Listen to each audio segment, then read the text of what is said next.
Hello and welcome to Clydebridge Station. Now in this video we're going to be showing you how I'm going to go about modelling Motorail. It's something I've decided to do for this layout, and the reason why is because Motorail is very rarely modelled on layouts, so I've decided to do it on my layout. Now this video is going to show you how I'm going to go and model Motorail. It's not a 100% you must do it this way video. You might decide to do it a different way. I'm just going to go about how I'm going to do it. Before I actually start off though, I should go and explain to you what Motorail is or was. Motorail was the idea of people, railway passengers, having cars on the train while they were travelling in the train itself. They would actually sit in passenger accommodation or on a sleeping car, and their car would be in separate wagons towed at the back of the train. Now, the first Motorail train ran in 1955 between London and Scotland on an overnight service. But the actual name of Motorail wasn't first used by British Rail until 1966. And in the early 80s, with sectorisation, Motorail became the responsibility of the intercity sector. Various locations were served and omitted during the years. Locations that saw Motorail services included Inverness, Newton-le-Willows, Glasgow, Edinburgh Waverley, Penzance, Kensington Olympia and Plymouth. But this list is not a be-all and end-all list. There were various other locations that saw Motorail trains pick up and set down vehicles. Other towns may have seen Motorail trains stop just to pick up and set down foot passengers only. The Motorail concept died out at railway privatisation, although in 1998 what was then First Great Western, now GWR, dabbled again at the Motorail concept in the summertime on the Night Riviera sleeper between London, Paddington and Penzance. And at Penzance it was platform 4 that was used as the loading and unloading bay for the Motorail vehicles. Alas, the venture wasn't successful. Like other Motorail services in BR's era, it was very heavily loss making, and the concept was abandoned in 2006. However, with this being a sectorisation era layout, we are going to model Motorail. So a couple of things to say to you about what you might want to take into consideration before you decide to model Motorail. First of all, obviously, what era is your layout going to be in, because that will determine the type of vehicles you could use. Now I'm in the sectorisation era, and I'm using this intercity liveried GUV, and it's got the Motorail legend there, signifying that this vehicle is in the Swallow era, although if you notice that the adjoining sleeping car is still in the old BR lettering intercity. And that was actually a common thing that, not just with sleeper trains but daytime trains as well, it was possible sometimes for intercity vehicles in the executive livery to have old and new style lettering. So that's the first thing, decide upon the era. That will determine the types of vehicles you can run. Secondly, is your layout going to have a station with Motorail facilities? Now if the answer is no, then you've got the easiest job. You just bung up some Motorail car flats or vehicles on the front or back of a train. But if the answer is yes, the station will have facilities, then obviously this is where the bit becomes complex. You've got to then decide how many platforms or sidings do you want to use for Motorail.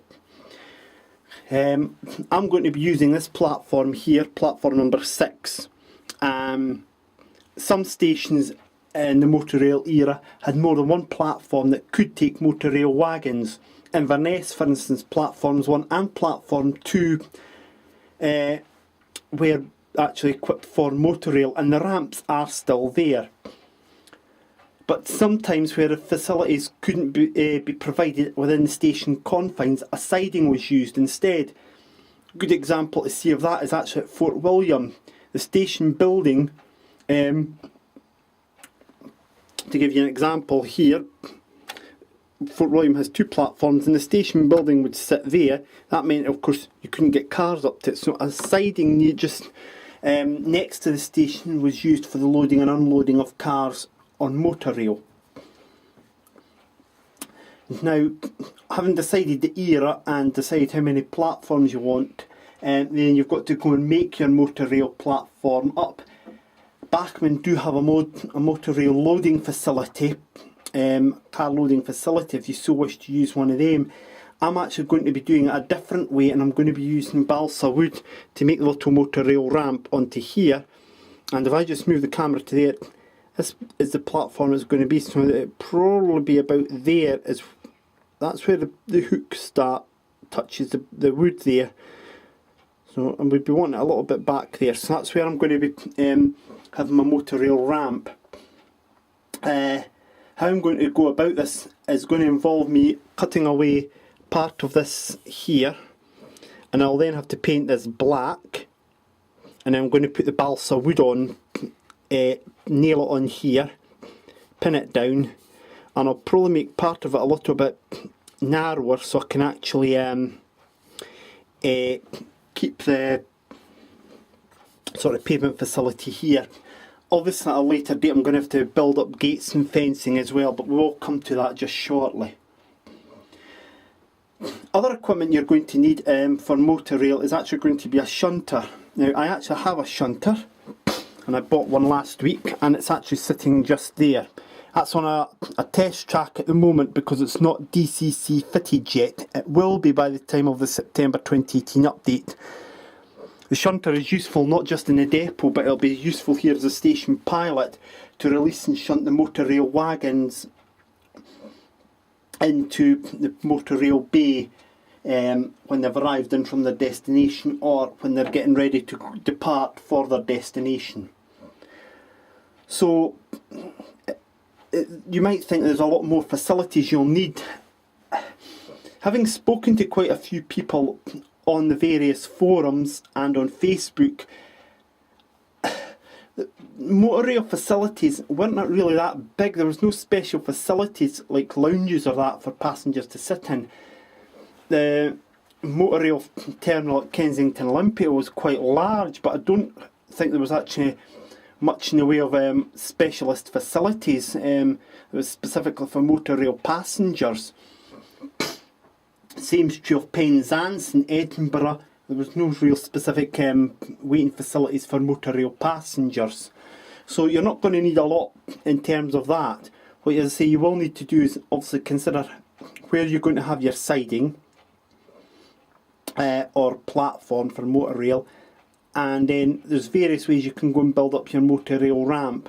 Now I'm going to do it one way, but as I say, this is not a be all and end all way that you must do it this way. There could be other ways that you can do it.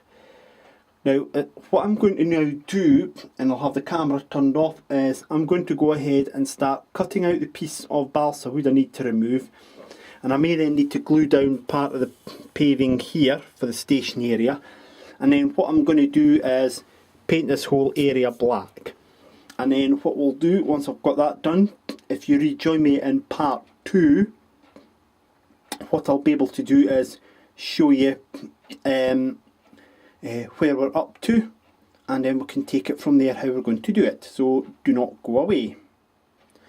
Okay, so this is where we're up to now. I've managed to cut away a piece of the balsa wood, and you can see here it's actually still quite a rough cut, so I'm going to actually put some filler on that and shape that up.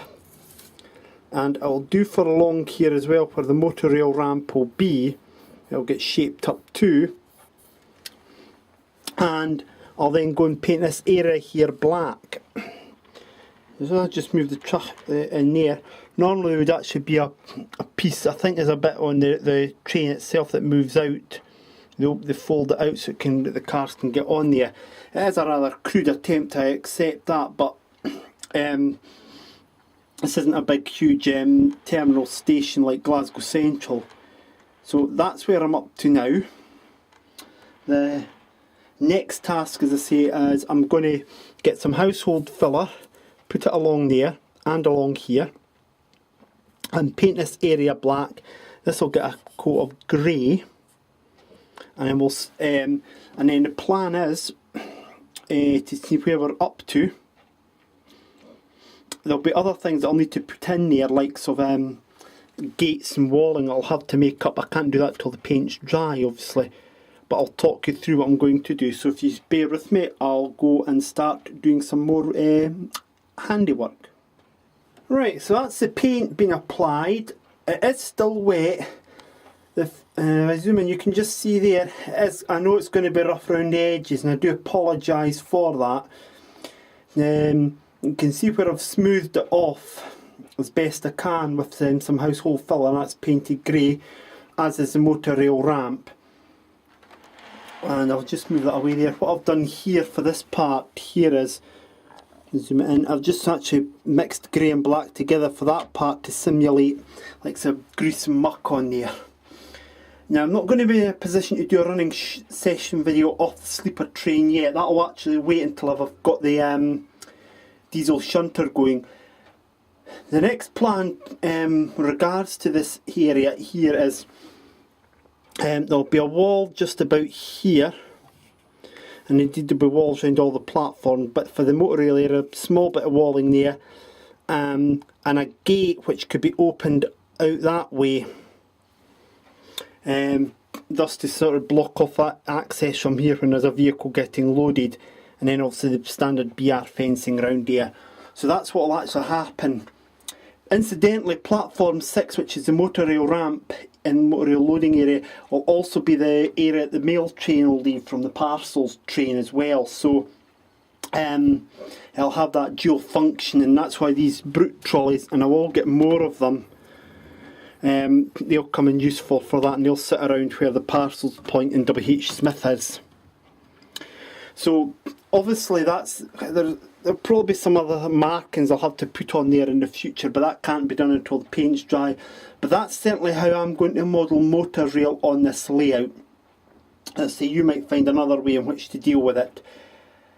I'll leave this video here, and the next video you'll see will be in a couple of weeks' time, which will be the September 2018 update, when I'll be able to talk through some of the other stuff that's been done on the layout, mainly here at the town end of the layout. So I hope you are looking forward to that. Thank you very much for watching this video in advance, and we'll see you soon. Bye bye for now.